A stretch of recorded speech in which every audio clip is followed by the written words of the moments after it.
Hi! How to make pancake? Ingredients are instant pancake and honey and margarine. The tools are soup spoon, spatula, and teflon, knife, bowl, and glass, Fork, spoon, and plate. First, pour the pancake flour into the bowl.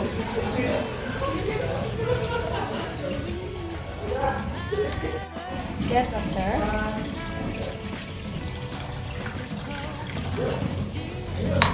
and stir until then.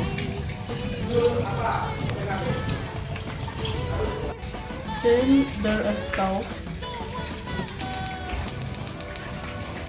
Put margarine in the kitchen.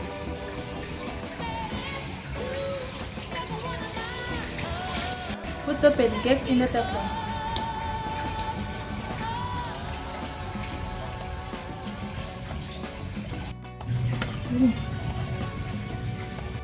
After cook, take it to the bake. And honey, then toast and pancake.